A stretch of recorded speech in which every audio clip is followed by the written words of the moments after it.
Hello guys, back again with a new video. Thanks for all your comments on our previous video. We had a lot of comments about testing Evo D lab in stronger winds. Today is the day. We have 30 to 40 knots southwest, very strong winds, and we're lucky enough to have an 8 meter Evo D lab which we're gonna test this afternoon. So let's go to the beach.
We're back in the shop after a short session on the water. Unfortunately, the wind was a bit stronger than expected. Not 30 to 40 knots, but more like 40 knots on steady winds and even gusts to over 50 knots. But we were able to ride, fortunately, with an 8 meter. Despite the strong wind, I was still able to hold my edge. What I noticed that I could hold my edge and go upwind even, besides a strong current as well with 50 knots on the North Sea.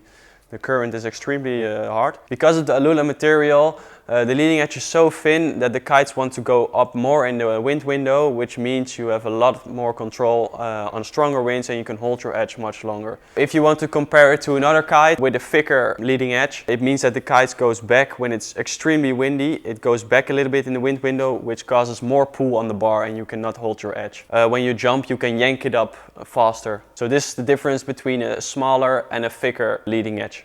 Even in this strong wind, we tried a couple of kite loops. I would say that in normal conditions, without a D-lab kite, I would not pull kite loops with it. With the Evo D-lab, I was comfortable enough in these tricky conditions to pull off some kite loops. I don't know if I was able to do it with other kites. So we're kind to see what the future brings in terms of Alula, and we will see if there are other brands that will match the performance of the Evo D-lab. So we all knew from the previous video that the low end from this kite was also extremely good.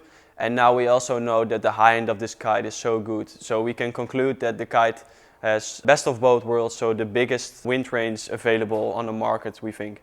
So thank you very much guys for watching. If you have any questions or anything, just let us know. If you want to test this kite, contact us and we can arrange something. Like and subscribe and let us know what you want to see in the next videos and we can make a video about it. Cheers!